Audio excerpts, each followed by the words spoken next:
Magandang araw po sa inyong lahat at live pa rin mula sa Pag-asa Weather Forecasting Center. Narito na ang taya ng ating panahon ngayong araw nga ng linggo, May 18, 2025. Sa ating latest satellite images, makikita pa rin natin na dalawang weather systems na nakakaapekto sa ating bansa.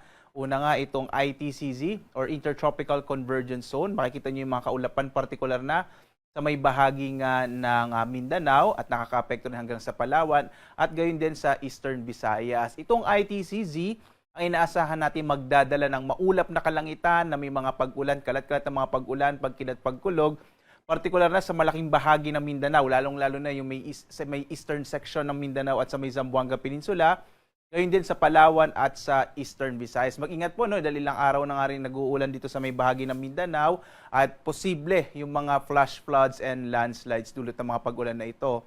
Samantala, ang easterlies, ito yung hangin na nagbumula sa karagatang Pasipiko, medyo maalinsangan pa rin yan, ay magdadala ng mainit na panahon sa malaking bahagi ng Luzon at Visayas, habang malaki pa rin yung posibilidad ng mga thunderstorm sa hapon hanggang sa gabi. Muli po, ngayong buwan ng Mayo, inaasahan natin maaaring magsimula ang panahon ng tag-ulan. Kaya mas maaasahan natin na mas mapapadalas pa yung mga thunderstorm sa hapon hanggang sa gabi. Ito yung mga pagkilat-pagkulog na tumatagal ng mga 30 minuto hanggang 1 hanggang 2 oras. At kung minsan po, nagiging severe thunderstorm ito, kaya iba yung pag-iingat din, lalo na bandang hapon hanggang sa gabi. Ang tag-ulan po sa ating bansa ay nagsisimula mga bandang katapusan ng Mayo hanggang mga unang linggo ng Hunyo. At sa ngayon nga, wala pa rin tayong minomonitor na low pressure area sa loob at labas ng Philippine Area of Responsibility. Hanggang sa mga susunod na araw, medyo maliit pa rin chance ang magkaroon tayo ng bagyo. At dito nga sa Luzon, makikita natin medyo mainit na panahon pa rin yung mararanasan sa malaking bahagi ng Luzon sa pag-iral pa rin ng easterlies, habang malaki pa rin yung chances sa hapon hanggang sa gabi ng mga thunderstorms or mga pagkidlat, pagkulog. Mga thunderstorm na tumatagal ng mga 30 minutes hanggang 1 hanggang 2 oras. Agwat ang temperatura natin sa Lawag, 25 to 34 degrees Celsius. Sa Baguio, 17 to 26 degrees Celsius.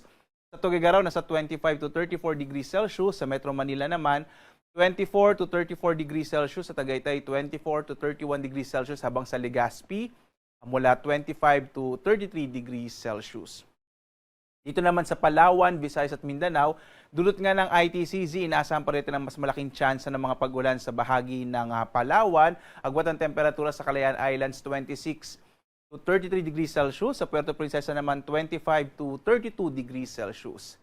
Malaki rin yung tsansa ng mga pag-ulan sa bahagi ng Eastern Visayas, epekto pa rin yan ng ITCZ, habang ang nilalabing bahagi ng Kabisayaan ay makararanas ng mga isolated or mga pulupulong pag-ulan, pagkidlat, pagkulog sa hapon hanggang sa gabi. Agwat ang temperatura sa Tacloban City, 25 to 31 degrees Celsius. Sa Cebu naman, 27 to 32 degrees Celsius. Sa Iloilo hanggang 33 degrees Celsius.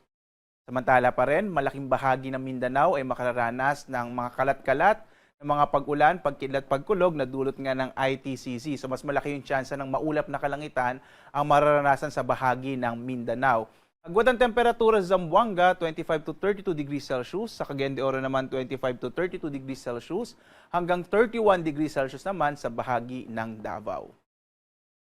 Dito sa ating heat index or damang init, makikita natin maraming lugar pa rin sa ating bansa. Halos 30 na lugar po ang makakaranas pa rin ng mga nasa danger category. Ito po yung nasa 42 to 51 degrees Celsius na heat index. Kaya iba yung pag-iingat po, lalo na sa may bahagi ng Aparri, Cagayan kung saan inaasahan natin ngayong araw, posibleng may pinakamataas na heat index. So posible po yung mainit na panahon na maaaring magdulot ng mga heat stress. Kaya mainam po, uminom tayo ng maraming tubig at iwasang lumabas bandang tanghali. At para sa mas komprehensibo pa na impormasyon tungkol sa ating heat index, gaya dito sa Metro Manila, nasa 41 to 42 degrees Celsius ang inaasahan nating damang init. Maaari tayong pumunta sa ating website, pag-asa.doc.gov.ph at pumunta lamang po tayo doon sa part ng heat index para mas makita po natin yung mas komprehensibong impormasyon sa damang init sa ating bansa.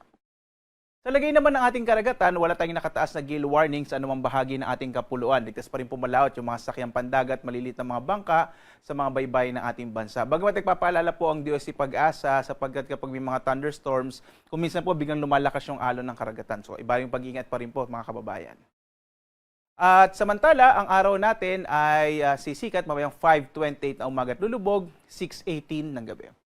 At sundan po rin tayo sa iba't ibang mga social media platforms sa X, Facebook, YouTube at sa ating website pag-asa.doc.gov.ph kung saan ilalabas nga natin ang pang mga impormasyon, lalong-lalo na po yung mga thunderstorm advisories natin para malaman natin kung anong partikular na mga lugar magkakaroon ng mga pagkidlat, pagkulog. At muli po live na nagbibigay update mula dito sa Pag-asa Weather Forecasting Center. Ako naman si Obet Badrina. Maghanda po tayo lagi para sa ligtas na Pilipinas. Maraming salamat po. Happy Sunday sa inyong lahat. God bless po.